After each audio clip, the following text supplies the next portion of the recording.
Intelligent men often prefer solitude, not out of arrogance, distrust, or contempt for others, but because a sharp mind needs space to reflect, to connect ideas, to dive into questions that don't fit into the shallow conversations of daily life.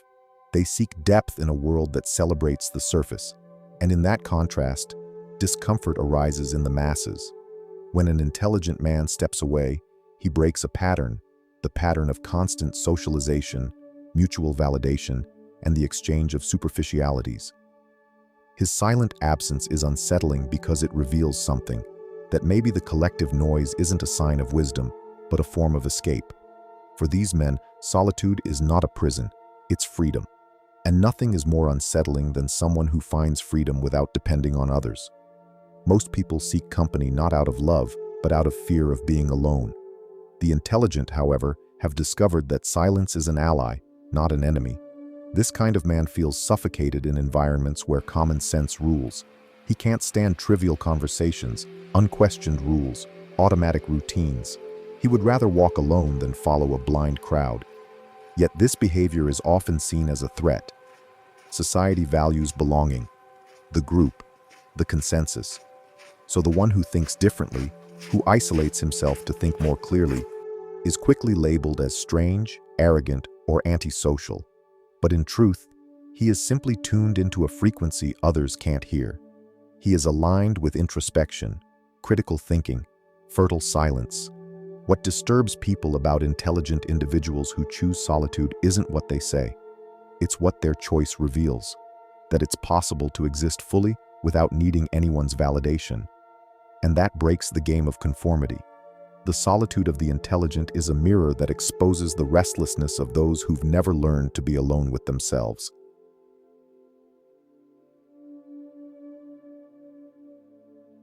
Throughout history, great thinkers, scientists, and artists have found in solitude a creative sanctuary, a sacred space where the most revolutionary ideas were born, far from the noise of the crowd. It's no coincidence that names like Friedrich Nietzsche, Albert Einstein, Nikola Tesla, Isaac Newton, Arthur Schopenhauer, Emily Dickinson, and Charles Darwin all embraced moments of deep isolation. For them, being alone wasn't a sign of sadness, but of freedom. Friedrich Nietzsche did not see solitude as a state of suffering or negative isolation, but as an essential condition for self-knowledge, creativity, and spiritual elevation. For him, the man who wishes to become truly free and reach his highest potential, what he called the overman or Übermensch, must inevitably step away from the crowd, from common morals and social conventions. Being alone, therefore, is a natural consequence of the journey of someone who refuses to live by imposed values and instead seeks to create his own path. In books like Thus Spoke Zarathustra, Nietzsche shows that the prophet descends from the mountain to teach men, but first had to separate from them and dive deep into his own truth. Solitude here is not alienation, it is incubation. Nietzsche believed that most people live in herds, accepting ready-made truths and living in a conformist manner. The individual who chooses to think for himself, to break from tradition and look inward, inevitably becomes solitary. But that solitude is fruitful. It allows the thinker not only to question, but to create.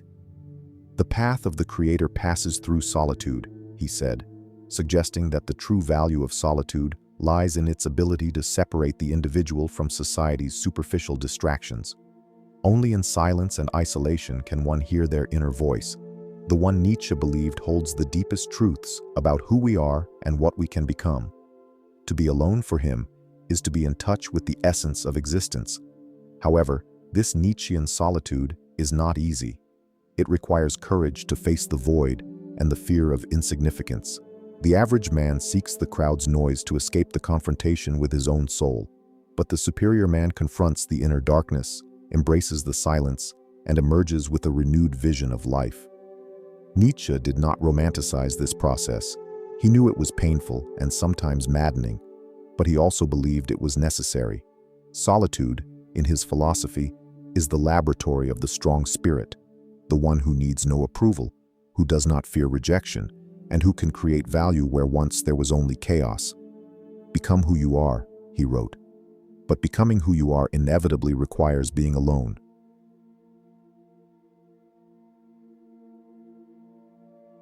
Albert Einstein, the genius behind the theory of relativity, was not just a lover of science, he was a deep believer in solitude. As surprising as it may seem, the man who revolutionized modern physics believed that being alone was one of the keys to his creativity. He once said, "The monotony and solitude of a quiet life stimulate the creative mind." Instead of avoiding silence, Einstein sought it out. He preferred to walk alone, think alone, even sail alone. For him, it was within this space of isolation that the greatest ideas were born. And we're not talking about isolation out of arrogance or misanthropy. We're talking about a conscious, almost ritualistic habit of stepping away from the world's noise to dive deep into the mind. While many run from solitude out of fear of facing themselves, Einstein embraced it as an endless source of inspiration and reflection. He knew that truly original ideas don't come from the middle of the crowd, but from the silence of deep thought. At home or during long walks in Princeton, Einstein cultivated moments of seclusion, like a gardener tending to a rare flower. It was there, free from distractions, that he organized his thoughts, connected concepts, and fueled the fire of discovery. Solitude, for him, was more than a habit. It was a life strategy. Even in his letters, this is clear.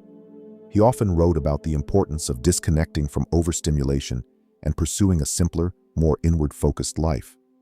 This introspective, meditative Einstein contrasts sharply with the image many have of a scientist surrounded by formulas and experiments. The truth is that much of his genius came precisely from this habit of retreating, of giving his mind the space it needed to grow without interference. In an increasingly noisy world, Einstein's lesson is clear. Silence is fertile, and solitude may be the cradle of the most revolutionary ideas. Nikola Tesla believed that the solitary man is the most powerful because he breaks free from the influence of the masses and thinks with clarity. His inventions, which shaped the modern world, emerged from long periods of silent reflection, often in complete social detachment. Isaac Newton, during the 1665 plague, withdrew to the countryside and in this period of isolation, formulated the laws of universal gravitation, a feat that would change science forever. Solitude did not paralyze him. On the contrary, it was the soil where his genius flourished. A thinker who greatly influenced Friedrich Nietzsche's ideas was Arthur Schopenhauer, the philosopher of pessimism, who argued that the superior man is recognized by his inclination towards solitude. He viewed constant social interaction as an obstacle to deep thought, believing that the masses were trapped in mediocrity and immediacy. Emily Dickinson, one of the greatest poets in American literature, lived almost reclusively in her home, exchanging the world's hustle for a poetic production that would transcend generations. For her, isolation was not a barrier, but a lens that amplified sensitivity. Hermitary.com. Charles Darwin spent years away from social circles while developing his theory of evolution. He needed silence, continuous observation, and uninterrupted time to perceive what no one else had noticed. Phi.org. All of them, at some point, chose solitude not as a retreat, but as a tool. And most interestingly, their greatest contributions to humanity did not arise at parties or heated debates, but in silent rooms, libraries, tranquil woods, and solitary laboratories. For these geniuses, solitude was the starting point of transformation.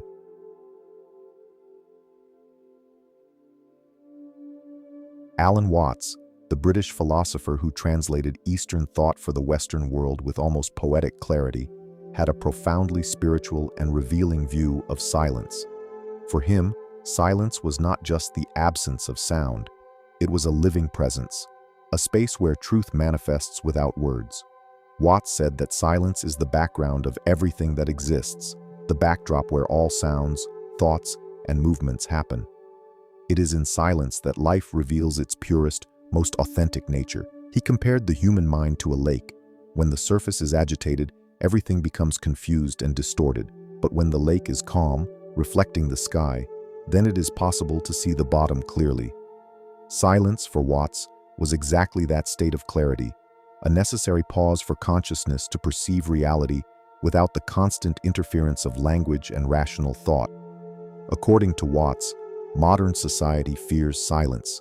We have created a world full of noise, technological, mental, emotional, precisely to avoid facing what silence has to show. He believed that Western man lost contact with this sacred space because he associates silence with loneliness, emptiness, and uselessness.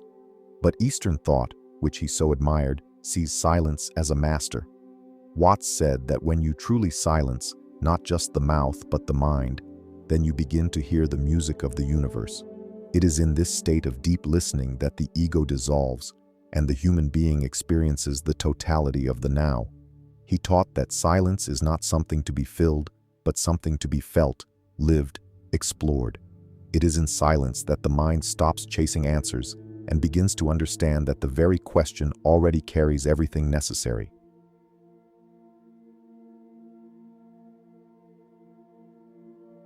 It is essential to understand that there is a fine but clear line between chosen solitude and consuming isolation. Being alone can be an act of courage and lucidity when solitude is used as a tool for self-knowledge, reflection, and creation. In this state, the person distances themselves from the world not to escape it but to see it better. It is when they disconnect from external voices to finally hear their own inner voice. Great researchers, mystics, philosophers, and artists have sought this voluntary solitude as a way to dive deep into themselves or their ideas. It is an active, conscious solitude that nourishes and transforms. In this state, silence is fertile, and time becomes a powerful ally for discovery. Time.com. But when solitude becomes a prison, when silence turns into internal noise, and disconnection becomes pain, then we enter a dangerous territory, that of depression. And this is where the warning becomes necessary. Unlike creative solitude, depressive isolation does not arise from a choice, but from a sense of emptiness. It is not productive silence. It is a heavy echo of negative thoughts. It is not solitude. It is abandonment. The person is not alone because they want to think. They are alone because they feel they do not belong, that they do not matter, that they are disconnected from everything and everyone, including themselves. And the more time passes, the harder it is to get out of this internal labyrinth. Therefore, it is essential to conduct a sincere self-examination. Am I distancing myself from the world to rediscover myself? Or am I getting lost in the darkness of isolation? Healthy solitude invigorates. Unhealthy solitude consumes. It is necessary to know when to seek silence and when to ask for help. The danger lies in romanticizing solitude when it has already turned into suffering. Recognizing this is not weakness. It is an act of wisdom and courage. And no one needs to face this type of solitude alone. There are paths, people, and professionals willing to help. Choosing to be alone can be a sign of strength, but remaining isolated due to pain is a disguised cry for help, and it needs to be heard.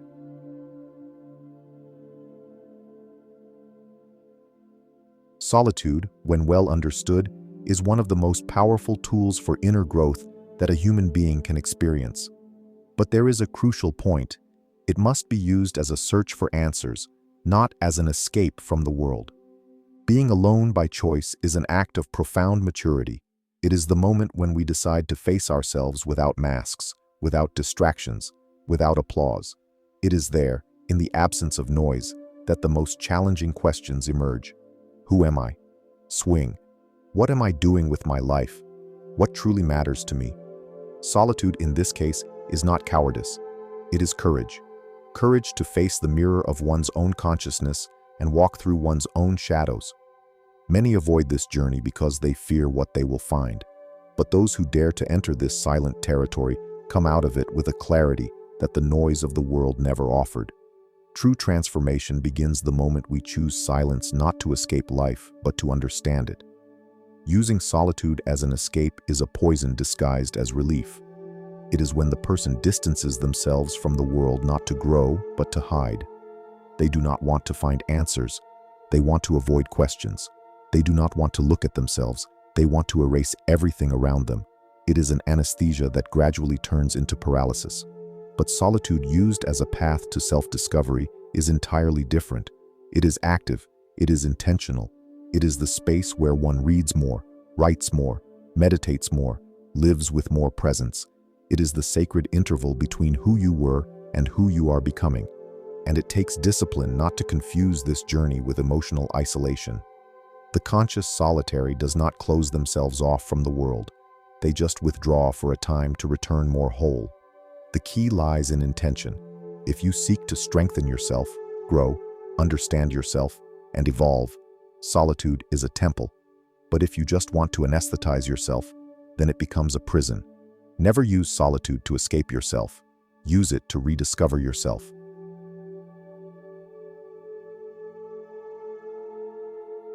We have reached the end of this reflection, but this is just the beginning of a long journey towards self-knowledge. The mental labyrinth is a space for those seeking personal growth, wanting to find their true essence, and freeing themselves from the limitations imposed by society. If you are ready for this journey, welcome. To help our community grow, subscribe to the channel, like, share, and activate notifications to receive more videos like this. Let's make this community even bigger. See you next time.